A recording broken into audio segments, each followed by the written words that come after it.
नमस्ते।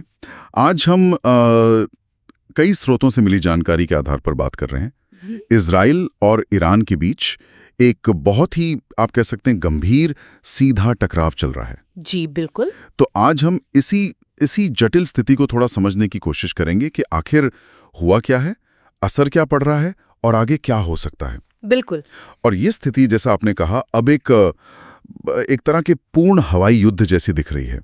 शुरुआत हुई इजराइल के ऑपरेशन राइजिंग लायन से। हाँ। और फिर ईरान ने जवाब में सैकड़ों मिसाइलें और ड्रोन दागे।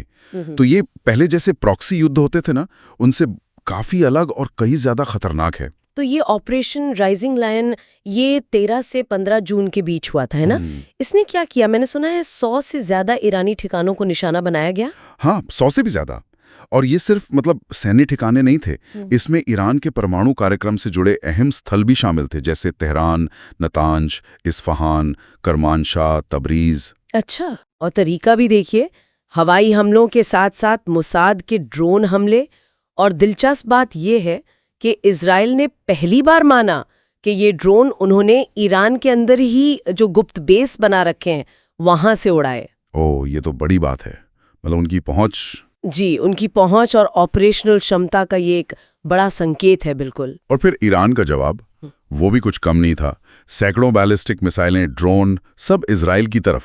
हाइफा, तेल अवीव, बेरशेवा जैसे शहर निशाने पर। बिल्कुल जबरदस्त जवाब था। और देखिए 19 जून को जो बेरशेबा के सोरोका मेडिकल सेंटर पर हमला हुआ, वो दिखाता है कि ये संघर्ष किस हद तक पड़ गया है। हाँ, अस्पताल पर हमला तो जी, अस्पताल जैसी जगह पर सीधा हमला, ये तो अंतर्राष्ट्रीय नियमों का गंभीर उल्लंघन है और इससे तनाव और ज्यादा भड़क गया है। नुकसान के जो आंकड़े आ रहे हैं वो तो वाकई डराने वाले हैं।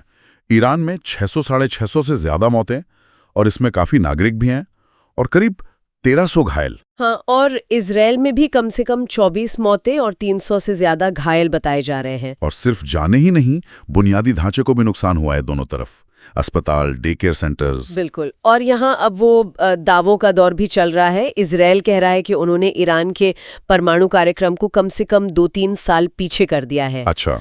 और ये भी कि IRGC कुद्स फोर्स के एक टॉप कमांडर सईद इजादी, जो हमास के समर्थक माने जाते थे, उन्हें मार गिराया। और ईरान जाहिर है वो इनकार कर रहा होगा। हाँ बिल्कुल, ईरान इन आरोपों से इनकार कर रहा है, खासकर ये कि उन्होंने नागरिकों को निशाना बनाया।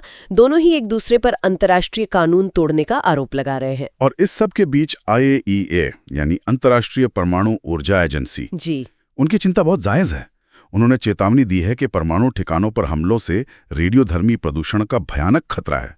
ये एक ऐसा पहलू है जिस पर पूरी दुनिया की नजर है। और क्या बीत